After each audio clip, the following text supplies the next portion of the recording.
Hi, friends. How are you today? So good to see you as always. Oh, my goodness. I love these member spotlights. And let me tell you, this is one of my favorite subjects. So this conversation could go for an hour. I don't think anybody will sit through it, but I could chat about it forever. All right, enough.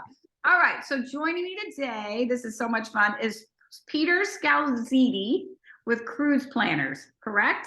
That's correct. We're off to a great start. So he is a high-level travel advisor. And oh my gosh, seriously, this is one of my favorite subjects. So Peter, thank you so much for being here today. Thanks for having me. So tell me about what a travel advisor does. Basically, a travel advisor is an advocate for our clients in regards to their travel needs. Mm-hmm. And so what we do is we obviously do all the necessary due diligence to make sure that our clients are spending their money the right way and in the right places. And sometimes people come to us with ideas about travel, but really don't understand how to get from A to Z, or they think they do, but then sometimes there are things in the way that we can recommend to help make their plans easier and for them to enjoy things a lot nicer. So it's just we're here to do all the work and to work with them through their whole process of where do they want to go and how do they want to get there. Because people are spending a nice chunk of change on travel. They are. So it needs to be well thought out and planned. So you work with cruise planners, but you do the whole gamut. Yes, everything. Cruise Planners was initially started in the early 90s by two women who strictly focused on cruises. And then when they decided to get into the franchise model, they decided to build out and do everything from all different types of cruises, ocean cruises, river cruises, expedition cruises, and then there's the land component to everything else we do, from independent tours, group tours, luxury, trains, safaris, you name it. I do everything that any other travel agency can do. And again, I'm going to harp on this. You are spending a good chunk of change on this, so it needs to be right. And a travel advisor takes all the guesswork out of it, and you work with individuals and families to best fit their budget and itinerary goals. Yeah, I work with individuals, families, large groups. So if somebody has some sort of affinity group that they want to do something with, I also help businesses with incentive travel for producers who may hit a certain point that if it's something they want to reward for their employees, whether it's in a sales competition or just key individuals that do a good job for businesses, they want to reward them with some sort of travel for the employee and their family. I do that as well. So it runs the full gamut. There's even retirees. I do work with a lot of folks who are retired. So there's no one set group. And works with all price points, all groups. So that's important to know. And it does not cost me as a consumer anything to work with you, correct? No, not at all. And that's why I always tell everybody, when you work with me, I don't have any favorites. So my favorite is the client, okay, and being the best advocate for how they spend their money. So if somebody doesn't want to do something that I recommend, that's fine. If they do, even better. So we work through the whole process. So I don't want to feel indebted to being only one sort of type of travel agent that does one thing with one company. I'm very universal, and I'll tell you the pros and cons of everything that we do. And so it really is you've talked about this on the international airfare is out of this world. Oh my gosh. Yeah. But you can help people find the better deals, correct? Yes. Yeah. I work with my international airfare. I work with a variety of air brokers. And what they do is they go out to the airlines, and because they do so much business with the airlines, it helps bring down cost. And so therefore that I pass that on. It has to be premium economy, business, or first. It won't be standard economy, but oftentimes there are savings by having me go out and have them bid in individuals' airfare. And especially right now, anything international, if you go to shop it, they're only going to show you published air, where my air brokers get a better deal. And so you'll never see that price without working with a travel advisor. yeah, again, you will never see that deal with Yeah. the travel Yeah, advisor. and that's the unfortunate part is there are a lot of when somebody goes to plan their own travel, there's a lot of lack of transparency with a lot of travel suppliers out there. And so working with our suppliers, they're vetted through our cruise planners organization. You know, these are companies that have the money behind them to make sure that they can continue to do everything that our clients want. They're not here today, gone tomorrow. These are companies that are established with everything that you want to do in travel as unique as you want to get with it. So we just don't work with anybody. They have to be vetted through being a cruise planner's travel advisor. And I've got suppliers that do everything all over the world. So it's a lot. So talk to me about how important is travel insurance? Oh, that's key. I mean, you know, people think that travel insurance really kicks in while they're away, but you have to remember something can come up before you travel, and there's reasons to cancel that can be covered issues. So I always recommend travel insurance. Not everybody wants to take it. They think nothing bad's ever going to happen. And I will tell you, I have heard time and time again that, you know, things come up at the last minute. I had clients last year who were going to Bora Bora and French Polynesia, and 3 days before their travel, she came down with a terrible lung infection, and the doctor said, you can't travel. They got all their money back. If they didn't, that was a significant amount of money that they would have been out, because it was a beautiful over the water bungalow place in Bora Bora and Moorea and those places. So that therefore travel insurance is key before you go and during your travel as well. Things happen all the time, and it's unfortunate. Listen to my words. Get travel insurance. Yes. Insurance. It's Yes. you're you're spending so much money on a trip. It's worth the extra couple $100 to protect yourself. It really is. I mean, and a lot of people don't understand what things cost, because once you're out of this country, your major medical will not cover you at all. So you got to really think about that. And I've seen it personally with things that happen with my clients. And I've also known a lot of people who've had to use it. I've had to use it once before I traveled somewhere in 2013. Something came up with our family, and you know what? I'd rather stay here with the family, but thank God I had travel insurance. Very important. Okay, so I've harped on that enough. So during the trip, are you in communication with your clients if they're out of the country? It depends on what my clients feel comfortable with. Obviously, I meet with everybody before they depart for their trip, and we go over a lot of the logistics, as we have from the beginning planning stages up until the moment that, say, about a week before they leave. Some clients, you know, they'll send me a text message or a photo of where they are and what they're doing, and then some people I hear when they get back. So, but I'm always accessible while they're away, but I go over everything with all of my suppliers before someone leaves to make sure hotels, transportation, excursions, tours, whatever is ready to go. So that's just something that I do on my end before they head out. And something, I mean, it's travel and you have no control over a lot of stuff. So it's good to know Peter's there for you and will help you if anything comes up. Yeah, I always tell people, do what is safe and we'll handle everything else after.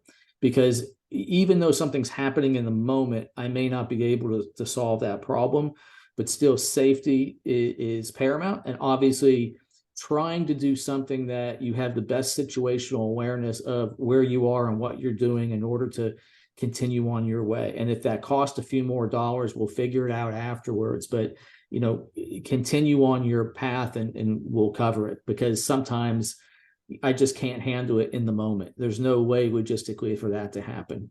But you're there and you're a good sounding board and you're every step of the way. So, yes. All right. So I think I know this, but so why travel? What do you love about this job or career or passion or? Well, you know, I think that travel is something that broadens the mind to begin with. And for me, I've always wanted to be in a business that was fun. And coming out of two businesses that I sold previously, I wanted to get involved with something again that was it was a creative sale, a consultative sale, something on which I can continue to do what I did before in terms of being people's advocates and helping people spend money the right way. And so that's really what attracted me to travel. That, and it's such a variety of clients that I have a product and a service in which always keeps me refreshed and going, because nothing is ever the same. There's no cruise is ever the same. No land package is ever the same. People's travel styles are all different. So to me, it's a way that I don't get complacent with a business or a product. And unfortunately, in businesses, sometimes complacency kicks in and people take for granted some of the basics of being good for your clients. And so that's what keeps me going. It's just creative and it's fun. It's fun. It's a lot of fun. Okay, so where's the new hot spot? If you had to pick, like if you were a consumer and you're going somewhere that's kind of under the radar, where would you suggest people going to go? Well, right now Europe is hot. Yeah. But when people think of Europe, they're thinking of London, Rome, Paris, but you have to start thinking about Lisbon, Portugal, or heading over to Croatia, or maybe going to Greece, or going up to Northern Europe into the Netherlands, some of the Switzerland, Finland, those areas, Iceland, areas that right now aren't so hot that their pricing is substantial. Okay. Not that it isn't expensive in other places, but there are places in Europe right now that are at such capacity that if you waited till the last minute, it's going to cost you a premium. And I have a client that did just a week ago doing a cruise out of Barcelona to Rome, and then I have them going Rome to Venice. Well, things are cost much different now than if he would have done that 3 or 4 months ago. So I would say places off the beaten path that, or different types of journeys. I have clients doing train journeys. Okay. I have clients that just want to basically, I can get them to Europe and then they're going to set out on foot and be very independent, what we call free and independent travel. So I think, going to places that aren't normally maybe at the top of somebody's list. And right now, Portugal, Croatia, and Northern Europe are very accessible. Check. Yeah. And also, I would say I will preface it at a somewhat reasonable price. Anything that you thought you spent before the pandemic, you better increase your budget, because pricing now is just much different. Because people are out and they're out there doing that. So, and a lot of people lost their income in Europe for 2.5 years. So now we know when they're looking at their price structure, they're trying to take advantage of that demand, and they want to make money, and they know there's a demand there. Yeah, very good. So you touched on it a little bit. So what's a good, how far in advance should people start planning? 6 months, 6 weeks, a year? What's the best? Not a week ahead of time. Yeah, not a week ahead of time. Like, for example, I'll give the Alaska cruise season. Okay. Because that's a season from about end of April through kind of September-ish. I normally tell people you're going to want to plan out Alaska a year ahead of time. Okay. Good to know. Because trying to get people last minute for Alaska in 2023 for cruising or cruise tours in Alaska are pretty booked up. So that, for example, you want to book out. River cruises, again, they're extremely popular since they're smaller ships. We have to plan those out as well, because you want certain types of accommodations on a river cruise. We got to plan, and that's about a 6 to 9 month thing. Alaska, I've had people booking Alaska for 2024, starting back in February of 23. Oh, wow. We have deployment schedules for ships all over the world, so that's not a problem.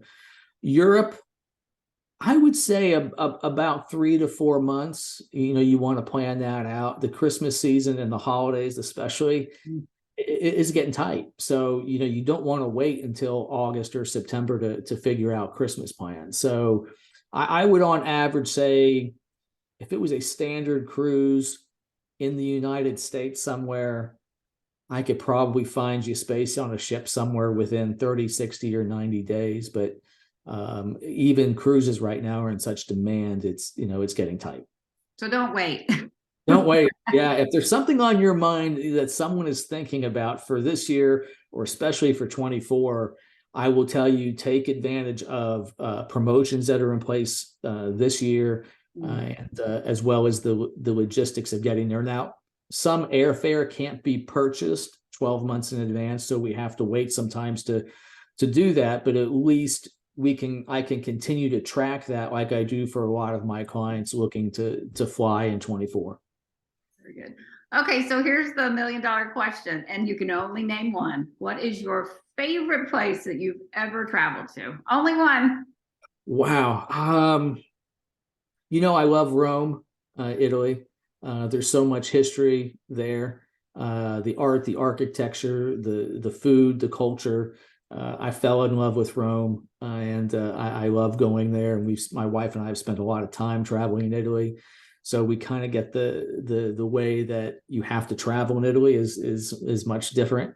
So yeah, I would say Rome. Rome is somewhere where if I could, I'd easily retire there. Oh, well, good. You answered that quicker than I thought. I was throwing you under the bus. Yeah.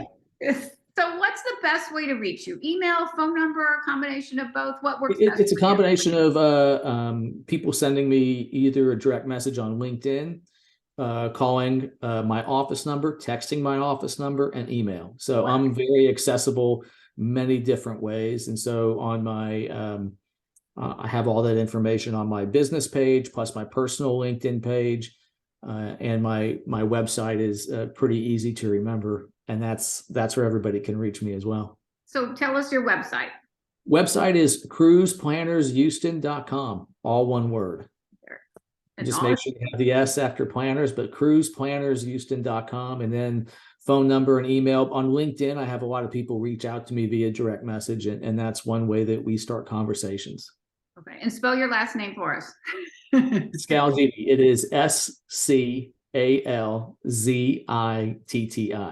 Perfect. That's where you can find them on LinkedIn or cruiseplannershouston.com. That's right. Yep. I'm on LinkedIn, and I'm always there. Very good. This has been so much fun. I swear to goodness, I could have talked about travel because I love to travel. I think it's so important. Take your family, take your little ones, and show them the world. Yes, I have a lot of grandparents taking families on vacations, and that's nice. And then I have mom and dad want to get out, so it goes from two different things, and doing something unique is really special for families too. It creates a lot of good memories. And Peter will help you do that. You do not have to do this by yourself. Yeah, no, that's why I'm here. I mean, I handle anything and everything and all the logistics of getting people places. And you'd be surprised at some of the tiny things people miss when they're trying to book by themselves. All right. Well, very good. Give Peter a call or on his website, and he will take very good care of you. So, all right. Well, thank you for this. Really, I think no problem. Well. Thanks for having me. We didn't talk for an hour and a half, which I could have done. Oh, I know. I could go on and on about how wonderful travel is. Me too. There's so many places in the world to see that are just, very, very unique. And that's why I'm here. That's why I love being a travel advisor. Oh, well, you hear your passion come through loud and clear, and he's very, very good. So, thanks. All right, my friends, thank you so much for joining us. Thank you, Peter. And you guys be safe and be well and plan your trips now. Thanks, Jennifer. Thanks, guys. See you soon. Bye.